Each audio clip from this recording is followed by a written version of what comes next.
ये वही है जो दोनों बड़े आज हमें दर्स दे रहे हैं जमहूरियत की।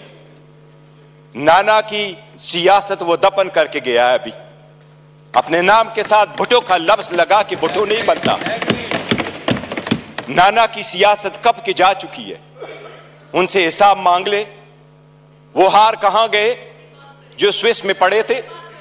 अपने हुकूमत की बात कर ले, उनसे पूछ ले, उनसे एक लफ्ज पूछे, उनसे एक लफ्ज पूछे।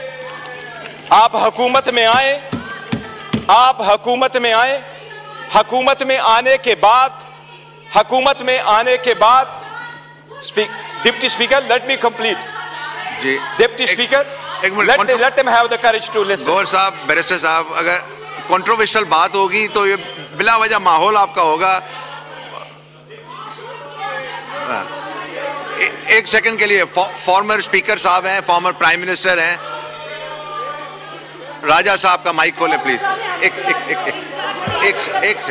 सेकंड होल्ड, एक second. Speaker former prime minister हैं, फॉर्मर स्पीकर हैं, काम अब एक सेकंड वो पॉइंट ऑफ ऑर्डर पे उठे। जी राजा साहब, गुजारिश करना चाहूंगा अपने राइट पे खड़े हुए दोस्तों से भी और इस तरफ से भी देखिए शोर ना करें, ऑनरेबल मेंबर प्लीज। जी राजा साहब, मैं ये गुजारिश करना चाह रहा। बैरिस्टर साहब आपकी टर्न है, इसके बाद ओ बेटा बात सुनो, मैंने खुद आपके चेयरमैन को कई दफा दिए।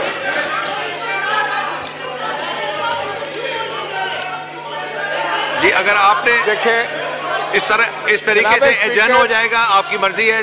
अगर आप if you choose to adjourn the house then आप एक सेकंड बैठे, मैं आपको कंप्लीट करने दे रहा हूं। आप देखें, आप इस तरह चेयर को डिक्टेट करेंगे तो ये कहां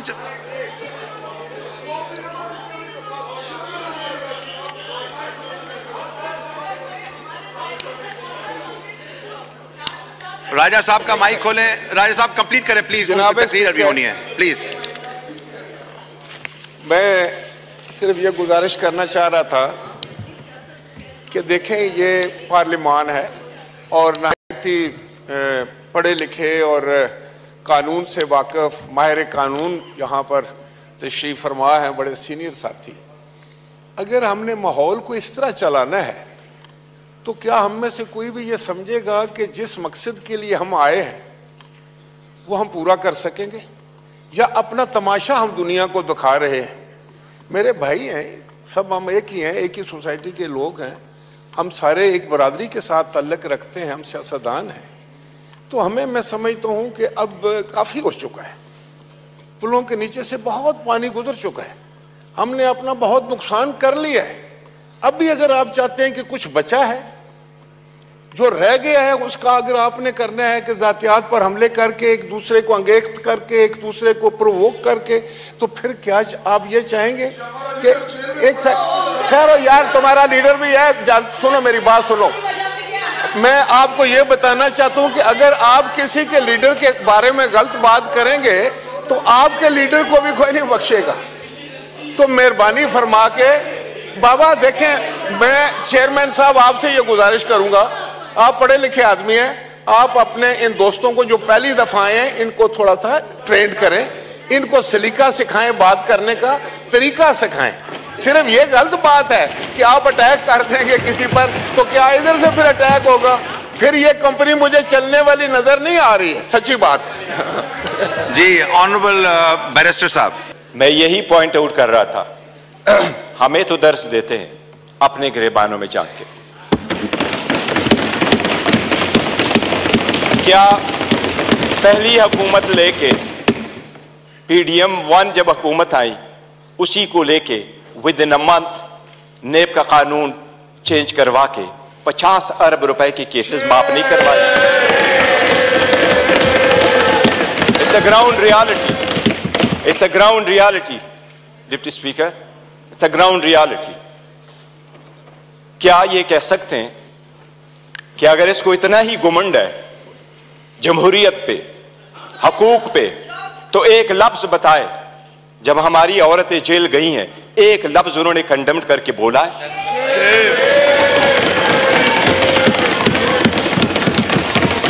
एक हमारे लोगों को जब इलेक्शन के प्रोसेस से गोया, ये जो पीछे लोग आप देख रहे हैं 91, ये 91 नहीं थे, ये 91 वही है।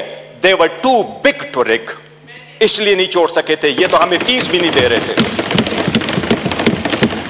प्रपोजलों को रोका, सिकंदरों को रोका, डॉक्यूमेंट्स छीने गए, कैसरा इलाही से उसका दुपट्टा छीना गया। इनको एक लफ्ज उस वक्त ये बोले, इन्हीं सरकमस्टांसेस में इलेक्शन जीत करके हम आए हैं। स्पीकर साहब, ये कहां डिप्टी स्पीकर साहब, इनको जमहूरियत रास नहीं आती, इनको वो जमहूरियत पसंद होता है।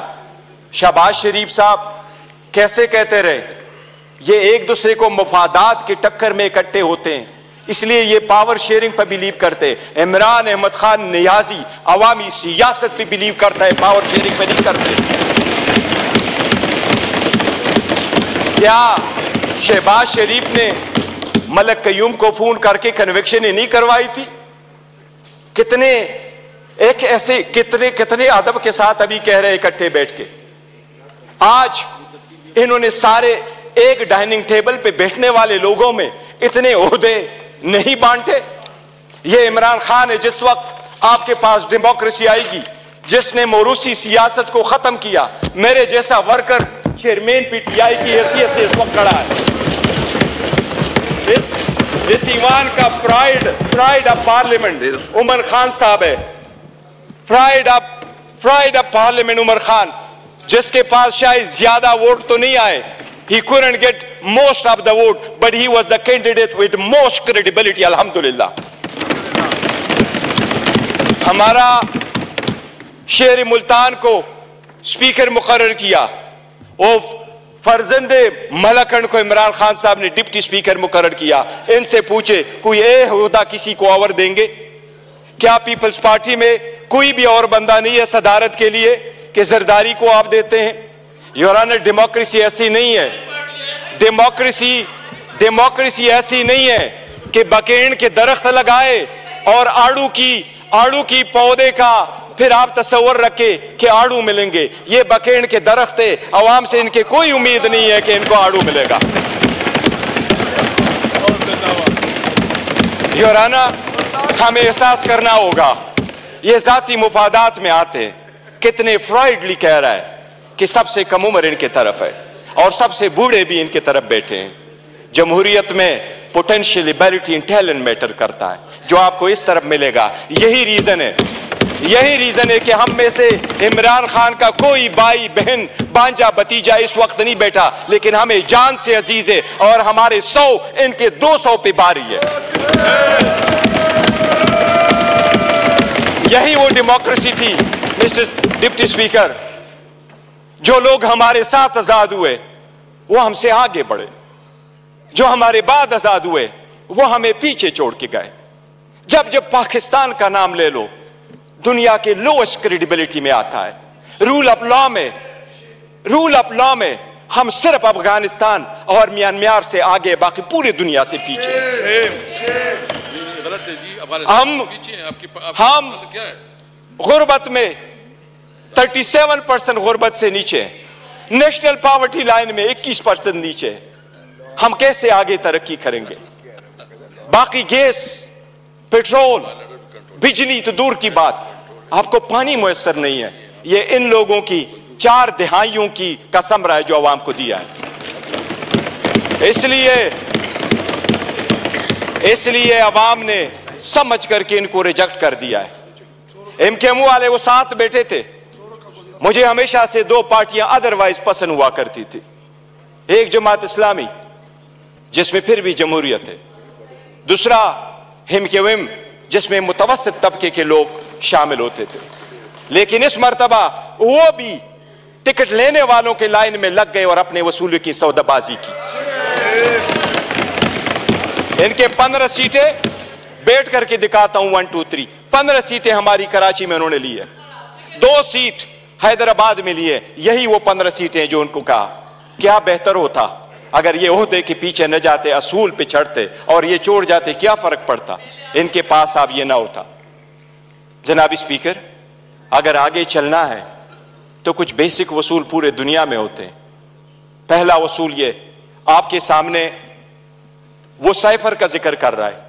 साइफर एक हकीकत है।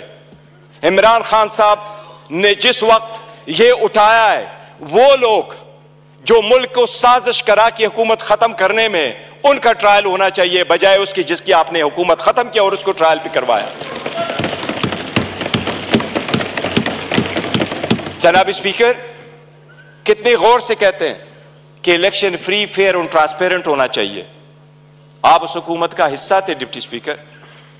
जो ही हुकूमत बनी, इनकी पीडीएम आई, सबसे पहले इलेक्ट्रॉनिक वोटिंग मशीन इन्होंने खत्म करवाई, because they knew it public के रिजेक्टेड। ये ओहदे बांटते, ये ओहदे बांटते आपस में, ये डेमोक्रेसी से दूर दूर उनका कोई ताल्लुक नहीं।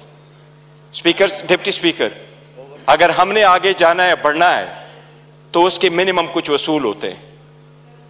और मिनिमम वसूलों में यह कि एक वक्त में बवद सतात कल मायूसी जरूर हुई है कि यह तो हम मानते भी नहीं है कि यह प्राइम मिनिस्टर है, लेकिन फिर भी उस ऑफिस में निकलते हुए भी इसने हमारे वो औरतें बहनें जो जेलों में, उनकी रिलीज का कोई ऑर्डर नहीं किया था। इससे तो यूसुफ रजा गिलानी बेहतर था, जिसने पहले दौर में यह कह दिया था कि जज उसको मैं आजाद कराऊंगा। ये वही वाले लोग हैं जो उस तरफ चले गए। डिप्टी स्पीकर साहब, डेमोक्रेसी के वो उसूल जिसको लोग सुनहरी उसूल क्या कहा करते थे, ये लोग कुर्बान कर चुके हैं। ये आकर के आपको दर्स देते हैं कि हम डेमोक्रेटिक है। योराना, ये डेमोक्रेटिक नहीं है, ये मुफाद परस्त है। इसमें कोई शक नहीं। आपने नेब के कानून में तरमीम की, आपने अपने मुफादात की पॉलिसी की, सबसे बड़ी काबीना इसने बनवाई। इंडिया का मैं एक मिसाल देता हूं डिप्टी स्पीकर। 1971 में इंडिया की आबादी थी 54 करोड़, आज इंडिया की आबादी है 140 करोड़। 71 में इंडिया की लोकसभा की यानी नेशनल असेंबली की सीटें 528 थी, आज भी इंडिया में लोकसभा की सीटें 528 है। जो सीटें मुख्तस थी 54 करोड़ लोगों के लिए, इंडिया ने कहा हमने ओहदे नहीं बांटे, सीटें नहीं बांटी, हमने अपना पैसा बचाना है, अवाम का पैसा बचाना है। आज भी 140 करोड़ उसी सीटों पे बैठे। अगर ओहदे नहीं बांटने और अपनों को नहीं मानना तो डेमोक्रेसी आगे बढ़ेगी, लेकिन अगर मुफादात की डिप्टी स्पीकर सियासत होगी तो हम आगे नहीं बढ़ सकेंगे। हमने आपके सामने एक प्रिविलेज मोशन भी लेके आया। कौन सा लफ्ज है जो उमर साहब का आपने स्पंज किया है, लेकिन हमें नेशनल टीवी पे आप स्पेस नहीं दे रहे। हम आपको रिक्वेस्ट कर करके तक जाते कि हमें टाइम दे बोलने के लिए। इस पार्लियामान में हमारा एक जैसा राइट होना चाहिए। यह स्टेट तो हमारा है और हम अलग-ऐलान कहते हैं कि जब पाकिस्तान की दिफा और सालमियत का आएगा, हम हर किसी के साथ इकट्ठे खड़े होंगे। पाकिस्तान की दिफा में कोई आंच नहीं आने देंगे। जनाब डिप्टी स्पीकर, यह तो आईन में लिखा है कि कोई अदालत यह फैसला दे सकती है कि कोई सादिक और अमीन है या नहीं है, लेकिन आईन में यह कहीं भी नहीं लिखा। पाकिस्तान की किसी अदालत के पास यह इख्तियार नहीं है कि क्या कि कोई मुहिब वतन है या नहीं है। हम सबसे ज्यादा मुहिब वतन है, हमारा लीडर सबसे ज्यादा मुहिब वतन है।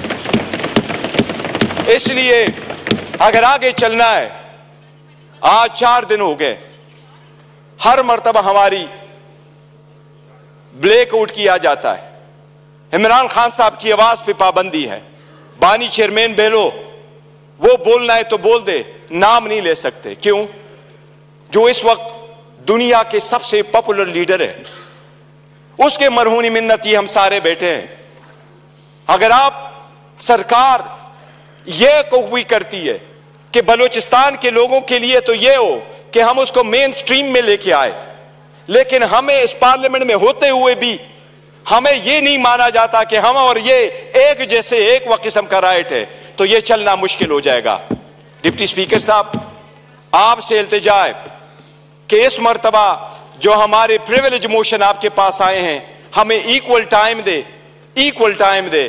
हमने पहले दिन कमिटमेंट की है कि हमारी अपोजिशन डिस्ट्रक्टिव अपोजिशन नहीं होगी, कंस्ट्रक्टिव अपोजिशन होगी। हम हुकूमत को अकाउंटेबल करेंगे फॉर इट सेक्शन 2 के हम नहीं मानते कि यह हुकूमत के हकदार है, लेकिन सबसे पहले ये कि हम और उनके जो टाइम मिलना है वो एक जैसा, और हमें आपको दरखास्त न करनी